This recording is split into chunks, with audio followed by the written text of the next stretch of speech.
Good morning. In today's consumer news, move over electric car. To give you an idea of the size, take a look at this. Here you have a traditional pacemaker and the leads. Next to it, the new device, just about the size of 2 nickels. Door-to-door scams are on the rise. That's according to Amarillo police. The folks at TripAdvisor take a look at the most affordable tropical trips. Rows and rows of trucks fill the parking lot here at Flying J, and at truck stops like it around Amarillo. Most of them stuck here since Sunday night. Elections for city aldermen in Sanford have been put on hold. Forensic interviews work like this. A picture frame with a camera in it is placed in the interview room, and everything gets recorded into a laptop computer in a separate viewing room. In the nation, today we will get our first look at the U.S. ship, which plays a pivotal role in the destruction of Syria's chemical weapons arsenal. It's not just loaves of banana bread for this love store anymore. They've expanded the fundraiser to include a raffle and a daily cookout of hot dogs and hamburgers. Welcome back, everyone. We are cooking up some barbecue this morning. The 2,500 square foot facility will be a full-service bakery, producing all the items you see right next to me for 53 sites. I'm heading for Irvine, Texas. Well, I'm heading back to Canada, but I guess it's going to take me a few days to get there. Woburn, Massachusetts. 80 miles only. Plainview, Texas, and I can't get there. It's not even in plain view yet. With miles in front of them, stranded truckers revved their wheels, dug out from drifts, and hoped to get moving.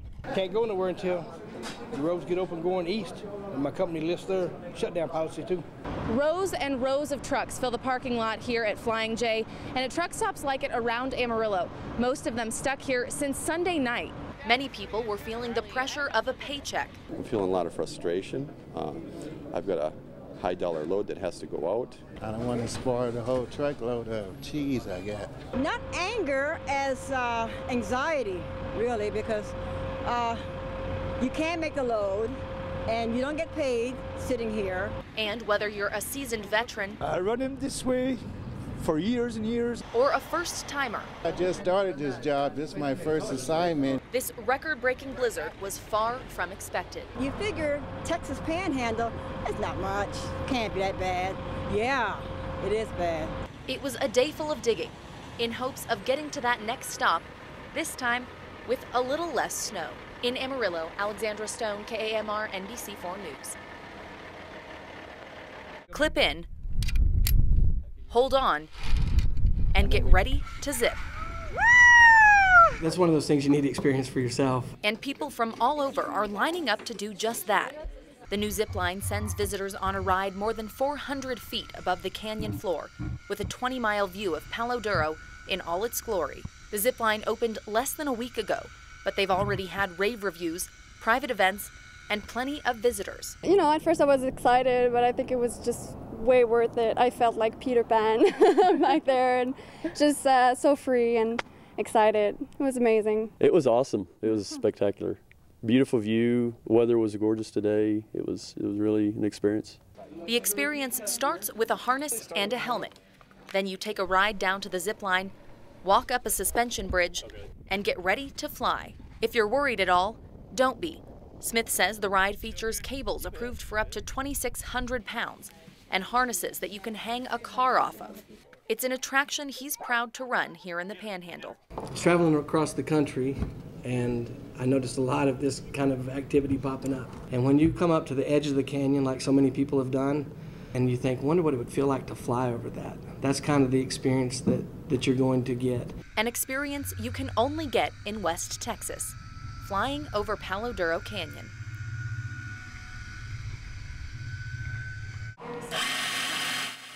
Doing coffee differently.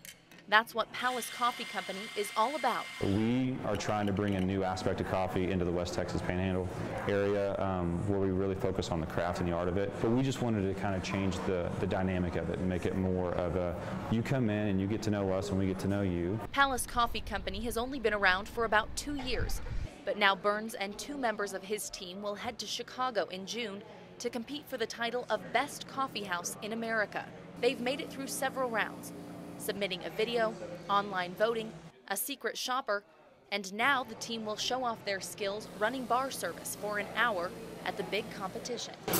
We really pride ourselves on taking care of people, and so up there won't be any different. Dee Cox and her friends meet at Palace Coffee every week And that focus on relationships is what keeps them coming back. The ambiance is wonderful. The coffee's great. This place is a real nice, calm place to come sit and visit with friends. And Burns says winning would be nice, but there's a bigger reason they're headed to the Windy City. We really get involved into these competitions so we can actually become a bigger part of the story. A story about coffee and community that's putting this local shop on the national stage.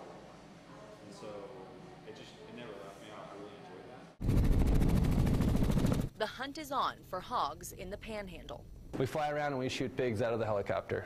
Williams and his partner, Dustin Johnson, work from a ranch south of Paducah. They've flown all over the state hunting feral hogs, including right here on the High Plains, where experts say these hogs are finding a new home. They have expanded their range exponentially, and they're making their way to the Panhandle. The reproductive potential of feral hogs is crazy. If you had a bred female pig standing here in front of us today, in 33 months, she could, and her offspring, without any mortality, could yield over 1,300 pigs. Gilliland says these non-native hogs have made homes in every county in Texas except for one, and they're devastating farmland across the Panhandle. That's where teams like Cedar Ridge Aviation come in. Experts say aerial hunting is one of the most effective ways to get rid of these hogs. Government helicopters cover some ground, but commercial aerial hunting, which was legalized in 2011, has grown as a way to supplement efforts, often at the request of farmers themselves. They call us and say, hey, look, I've got a problem. Is there any way that you can help us? So what we do is we have an LOA, which is landowner authorization.